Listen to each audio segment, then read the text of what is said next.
انسان جب اپنے رب کی نافرمانی کرتا ہے تو جو اس کا حال ہوتا ہے، تو یہ سارے مضامین کو اللہ کے محبوب سن رہے تھے۔ حضور کے قلب اطہر پر گرانی آئی اور میرے رب کو کیسے گوارا تھا۔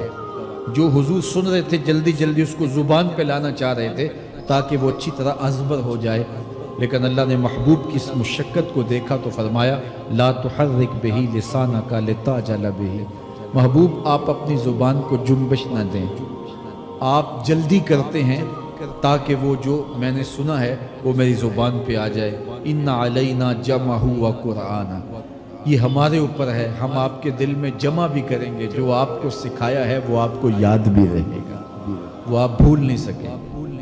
فَإِذَا قَرَأْنَاهُ فَاتَّبِعْ قُرْآنَهُ، اور جب ہم پڑھ لیں تو پھر اس کے بعد آپ اس کو دہرائیں پڑھیں۔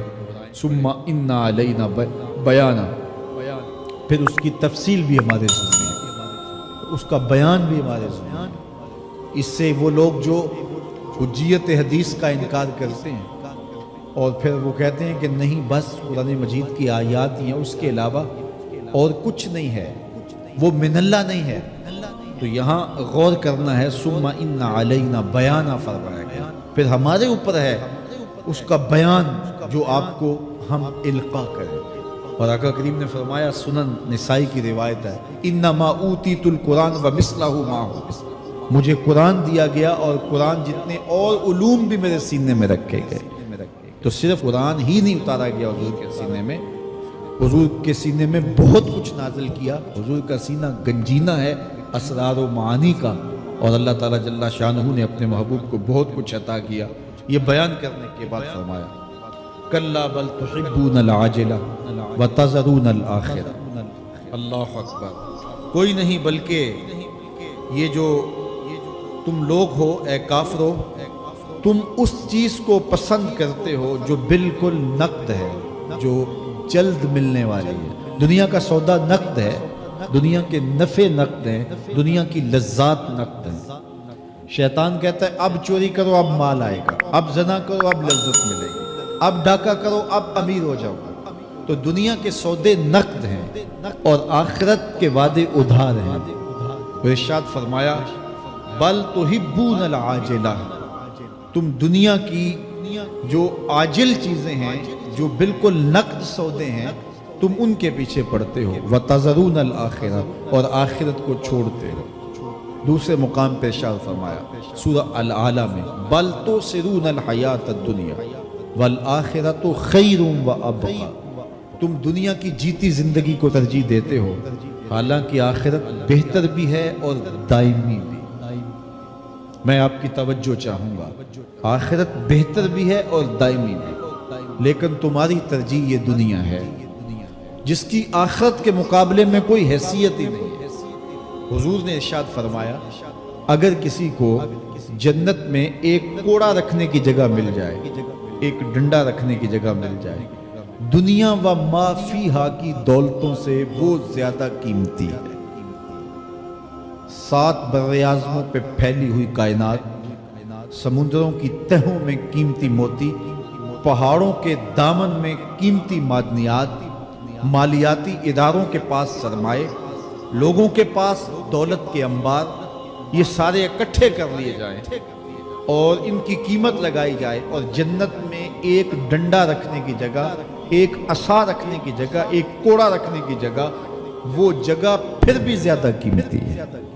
پراپرٹی ویلیو ہوتی ہے نا، وہ کہتے ہیں کہ دور دراز دیہات سے 10 ایکڑ فروخت کریں تو یہاں ہمارے بائی پاس پہ اگر لیں تو 1 کنال جگہ آئے گی، 10 ایکڑ فروخت کر کے یہاں 1 کنال ملے گی، اور اگر آپ مزید اس کو فروخت کر کے مزید جو ہے وہ کسی مہنگے علاقے میں چلے جائیں تو ہو سکتا ہے 2 مرلے اس 10 ایکڑ کے مقابلے میں آئیں۔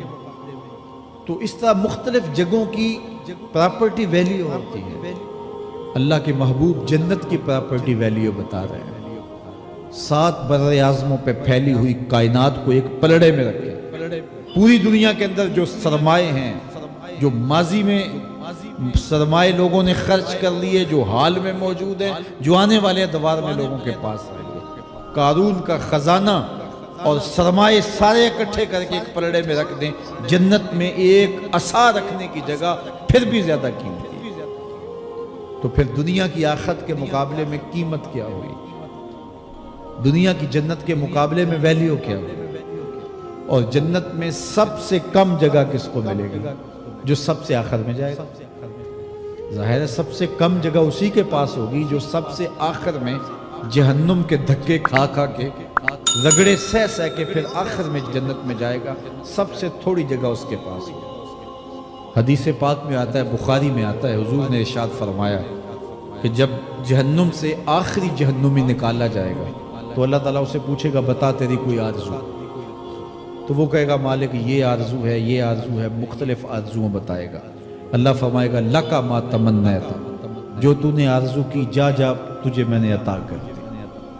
اب جنت میں چلا گیا تو اس کی تو توقع یہ ہوگی کہ سایہ دیوار جنت میں جگہ مل جائے تو غنیمت ہے، اور اگر جنت کے اندر جاؤں تو کوئی جھونپڑا مل جائے 2 مرلے کا تو وہ بھی کافی ہے۔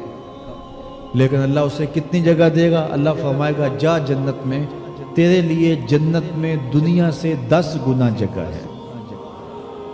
7 بر اعظموں کو 10 سے ضرب دے تو کہا کہ دنیا سے 10 گنا جگہ تیرے لیے۔ اس کو یقین ہی نہیں آئے گا، وہ کہے گا اتسخر وانت الملک، میرے رب تو بادشاہ ہو کے مجھ سے مذاق کر رہا ہے؟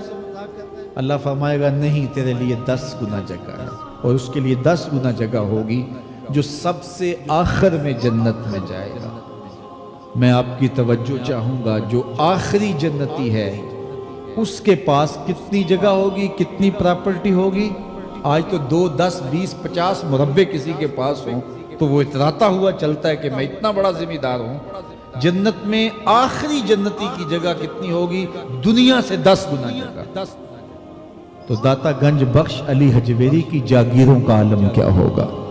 بابا فرید الدین گنج شکر کی جاگیروں کا عالم کیا ہوگا؟ پھر اصحاب رسول کی جاگیروں کا عالم کیا ہوگا؟ قیمتی کتنی جگہ کہ ایک ڈنڈا رکھنے کی جگہ مل جائے، دنیا و ما فیہا سے وہ قیمتی، اور وہ قیمتی جگہ دنیا سے 10 گنا جگہ اس کو دی جائے گی جو سب سے آخر میں جائے گا۔ تو مجھے بتائیے اس سے بڑا بے وقوف کوئی ہے جو آخرت کو برباد کر کے دنیا کا سودا کرتا ہے؟ بل توسرون الحیات الدنیا والآخرۃ خیر وابقا، کہا آخرت بہتر بھی ہے اور دائمی ہے، نہ ختم ہونے والی زندگی۔ تو یہاں بھی ارشاد فرمایا کلا بل تحبون العاجلہ وتذرون الآخرہ، تم نقد کے پیچھے دوڑتے ہو، آخرت جو ادھار ہے اس کی پرواہ نہیں کرتے ہو۔ یہ نقد تمہیں مل بھی جائے، پہلی تو بات ہے ملتی نہیں ہے، دنیا تمہارے آگے بھاگتی ہے اور تم پیچھے بھاگ رہے ہو۔ کچھ حصہ تمہیں مل بھی گیا تو وہ کتنے سالوں کے لیے؟ 60 سال 70 سال، یہ تو بڑی لمبی زندگی ہے۔ ہمارے ہاں 45 سال ایوریج نکالی گئی ہے۔ 60 سال بھی کوئی جی لے، 70 سال بھی کوئی جی لے، کیا حیثیت ہے آخرت کے مقابلے میں؟ آخرت کا ایک دن یوم حشر قرآن بتاتا ہے 50,000 سال کا ہوگا۔ 50 سال کا نہیں، 50-100 سال کا نہیں، 50,000 سال کا ایک دن۔ پھر اس کے بعد نا ختم ہونے والی زندگی، مینڈے کی شکل میں موت کو بھی ذبح کر دیا جائے، موت کو بھی موت آ گئی، اب موت نہیں ہے، نا ختم ہونے والی زندگی۔ اور جو جنت میں چلا گیا سب سے آخر میں جانے والے کی یہ جائیدادیں۔ تو اصل زندگی تو آخرت کی زندگی ہے۔ کلا بل تحبون العاجلہ وتذرون الآخرہ، یہ تو ایک سودا ہے۔ اب اللہ تعالیٰ ایک اور چیز بتا رہا ہے، ذرا غور کیجئے۔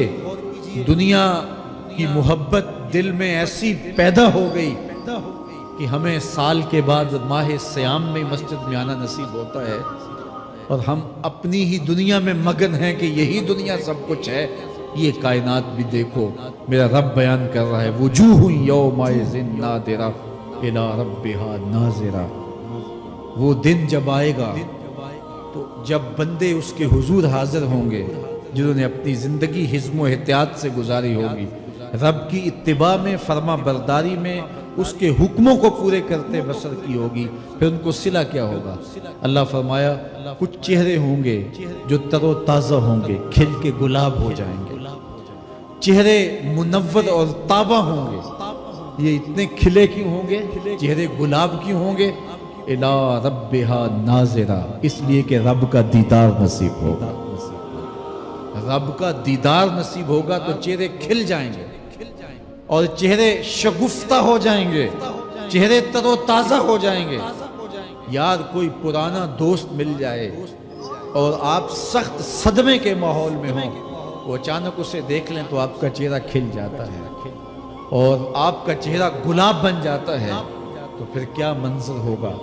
دنیا کے تھکے ہوئے لوگ، جنگوں کے ستائے ہوئے لوگ، بدر، احد، حنین اور کربلا کی سختیاں گوارا کیے ہوئے لوگ، تہجد کے اندر لمبا قیام کر کے راتوں کی تنہائیوں کے تھکے ہوئے لوگ، حلال کھایا حرام نہیں کھایا اور دنیا سے پیچھے رہ گئے، دنیا آگے چلی گئی اور یہ حلال کی تلاش میں بظاہر پیچھے رہ گئے. گھر والے بھی تانے دیتے ہیں کہ تم تو پیچھے رہ گئے، دنیا کہاں چلی گئی، تمہارے رشتہ دار کہاں چلے گئے. تانے اور تانوں تشنی کے برستے تیر سہے ساری زندگی گزار دی. دکھوں کے مارے ہوئے یہ شخص جب قیامت کے دن اپنے رب کے حضور جائیں گے تو اللہ رخ انور سے نقاب ہٹا دے گا. پھر کیا ہوگا؟ اللہ کا دیدار ہوگا تو یہ چہرے کھل جائیں گے، ساری تھکن اتر جائے گی، جنم جنم کی ساری تھکن اتر جائے گی اور چہرے شگفتہ گلاب بن جائیں گے. اللہ فرمائے گا دیکھو ان کے چہرے کیسے کھلے ہوئے، وجوہ یومئذ ناظرہ الی ربہا ناظرہ. یہ تو خوش نصیب لوگوں کے چہرے ہیں. ووجوہ یومئذ باسرہ، اور پھر اس دن کچھ منہ بگڑے ہوئے ہوں گے. کیسے بگڑے ہوں گے؟ پاؤں میں درد ہو تو چہرے پر بگاڑ ہوتا ہے، پیٹ میں درد ہو تو چہرہ اچھا دکھائی نہیں دیتا، کان میں درد ہو، آنکھ میں درد ہو، سر میں درد ہو تو چہرہ بگڑ جاتا ہے. اور ان کے چہرے اتنے بگڑے ہوں گے، کوئی آنے والا خوف طاری ہو تو چہرے بگڑ جاتے ہیں. اور انسان کے چہرے کی ہوائیاں اڑی ہوتی ہیں، اب ان کے چہروں کی ہوائیاں اڑی ہوں گی. کیوں؟ قرآن بتاتا ہے تظن ان یفعل بہا فاقرہ، یہ ڈر رہے ہوں گے کہ ہمارے ساتھ اب جو سلوک ہونے والا ہے وہ کمر کی ہڈی توڑ دے گا. ہم نے رب کے حکموں کو توڑا، ہم نے پرواہ نہیں کی. ہم سمجھے دنیا میں آئے ہیں تو ہماری دنیا ہے، آوارہ ہوں، خواہشات نفس کے مطابق زندگی گزاریں، آنکھیں بے حیائی میں لگی رہیں، سوچیں آوارگی میں لگی رہیں، کان نغمے سنتے رہے، زبان جھوٹ بکتی رہی، ظلم و جبر کا بازار گرم رکھا، عصمت عزتیں پامال کرتا رہا، لوگوں کا مال لوٹتا رہا، حق غصب کرتا رہا، کلیجی اور دل چیرتا رہا، لوگوں کو زخمی کرتا رہا، لوگوں کے جذبات سے کھیلتا رہا. پرواہ نہیں کی کہ یہ دنیا ہے، امتحان گاہ ہے، چند دنوں کے لیے آئے ہیں، اللہ کے حضور پیش ہونا ہے، عملوں کا حساب ہونا ہے. اب جب وہ دیکھیں گے کہ ہمارے ساتھ کیا ہونے والا ہے تو ان کے چہرے پہلے بگڑ جائیں گے. کیوں؟ وہ گمان کریں گے کہ ان کی ریڑھ کی ہڈی توڑ دی جائے گی.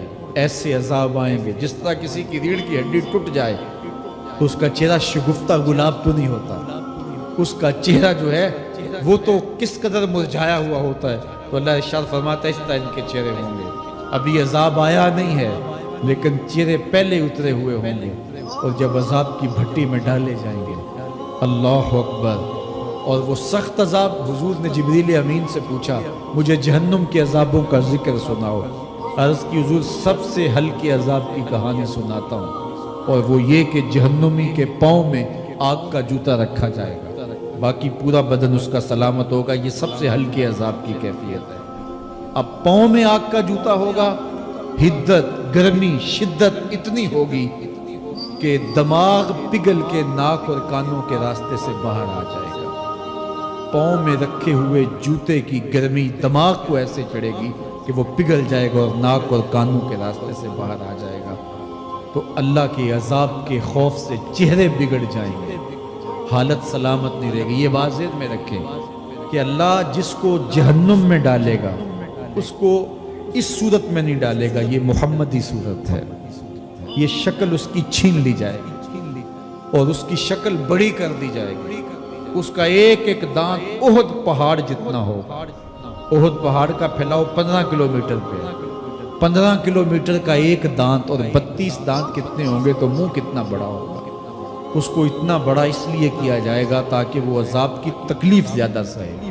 70 گز موٹی کھال ہوگی، اور کھال جل جائے گی تو اللہ قرآن میں فرماتا ہے ہم نئی کھال دے دیں گے تاکہ عذاب کی تکلیف اس کو گوارا کرنی پڑے۔ پھر چیخے گا، چلائے گا، ہائے مجھے پانی دو، پانی دو، پیاس کی شدت ہے۔ 70 سال تک تو اس کی کوئی آواز ہی نہیں سنے گا۔ 70 سال کے بعد داروغہ جہنم چیخ کر کہے گا کیا مانگتا ہے؟ وہ بولے گا مجھے پانی چاہیے۔ کہا جائے گا تمہیں بھی ملتا ہے پانی۔ پھر داروغہ جہنم اسے پانی دے گا، کوکا کولا کی بوتل دے گا یا پیپسی تھما دے گا یا منرل واٹر کی بوتل دے گا؟ نہیں، قرآن بتاتا ہے اسے مائے حمیم دیا جائے گا، کھولتا ہوا پانی، اور وہ اتنا گرم ہوگا جب پینے کے لیے چہرے کے قریب کرے گا اس سے اٹھتی ہوئی بھاپ کی وجہ سے چہرے کی کھال ادھڑ کے اس کے اندر گر پڑے گی، لیکن اس کے باوجود اس کو پینا پڑے گا۔ اللہ فرماتا ہے یہ دنیا ہی سب کچھ نہیں ہے، سمجھ لیا یہی سب کچھ ہے، آخرت کو بھول گئے، صبح اٹھے کام پہ چلے گئے، شام آئے آوارگی میں چلے گئے، صدائیں آتی رہیں حی علی الصلاح حی علی الفلاح، کوئی پرواہ نہیں کی، نہ پیشانیوں نے سجدے کیے، نہ سوچوں میں پاکیزگی آئی، زندگی یوں گزار کے چلے گئے۔ ایسے نہیں، کہا ایک وہ ہوں گے جن کے چہرے شگفتہ گلاب ہوں گے، ایک وہ ہوں گے جن کے چہرے بگڑے ہوئے ہوں گے۔ اللہ اکبر، کلا اذا بلغت التراقی، یہ تو قیامت کا منظر ہے نا، قیامت سے قبل بھی ایک منظر ہے، اللہ اس منظر کو بھی بیان کر رہا ہے، کلا اذا بلغت التراقی، ہاں ہاں جب جان گلے کو پہنچ جائے گی، اے انسان تیرے اوپر وہ گھڑی بھی آنے والی ہے، وہ وقت بھی آنے والا ہے جب سانس اس ہنسلی میں اٹک جائے گا، جب سینے سے بھی سانس اوپر چلی گئی، اب ڈاکٹر بھی لا علاج قرار دے رہے ہیں کہ اب علاج نہیں رہا ہے، جان بس اب نکلنا چاہ رہی ہے، اور کہا جائے گا کوئی جھاڑ پھونک والا بلاؤ، اب ڈاکٹروں نے تو جواب دیا